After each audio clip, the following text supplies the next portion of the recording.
Hello friends, आपण blouse शिवल्यानंतर ब्लाऊजच्या मागच्या गळ्याला Nord सुद्धा लावत असतो आणि खाली अशा प्रकारे लटकन सुद्धा बनवत असतो। तुम्ही पाहू शकता या लटकनला अजिबात फिनिशिंग नाहीये।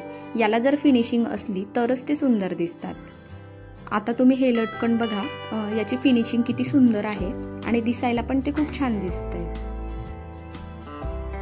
हे लटकन सुद्धा तुम्ही बघू शकता, यालाही किती व्यवस्थित अशी फिनिशिंग आहे। कोणतेही धागे दोरे यातून बाहेर निघालेले नाहीयेत। चला तर मग हे बनवायचे कसे हे पाहूयात।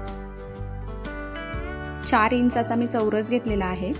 हे कापड मी सरळ ठेवलेला आहे, त्याच्यावर अशा प्रकारे नॉड ठेवून अशा प्रकारे त्रिकोण तयार करून घेतला। या ठिकाणी ही नॉड पॅक करून घ्यायची आहे। अशा पद्धतीने आपल्याला सरळ शिलाई मारून घ्यायची आहे। या ठिकाणी सरळ शिलाई मारत असताना नॉड मात्र पॅक करायची नाहीये। आपल्याला हे उलट करून घ्यायचं आहे, त्यासाठी मी थोडीशी जागा मोकळी सोडली आहे। या त्रिकोणाच्या सेंटर पासून मी हे उलट करते। हे उलट करताना आपल्याला एकच काळजी घ्यायची आहे की जिथे नॉड पॅक आहे तिथे आपल्याला उलट करायचं नाहीये। आपल्याला तिथपर्यंतच उलट करत यायचंय।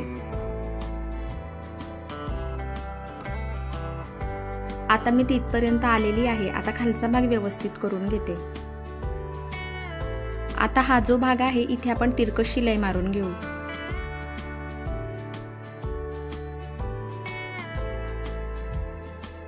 हे उलट केल्यानंतर आता आपलं लटकन रेडी आहे।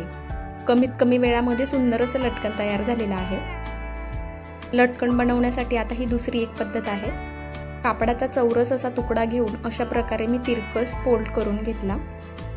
आता वरच्या बाजूने अशी नॉड ठेवून आता ही पॅक करून घ्यायची। नॉड पासून आपल्याला तिरकस शिलाई मारत यायचं आहे।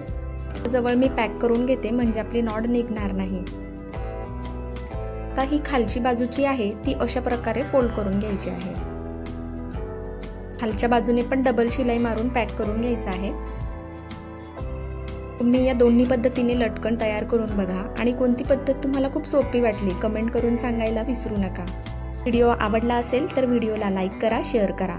या चॅनलवर मी अशाच प्रकारे नवनवीन व्हिडिओ अपलोड करत असते। चॅनलला अजूनही सबस्क्राईब केलेलं नसेल तर नक्की सबस्क्राईब करा।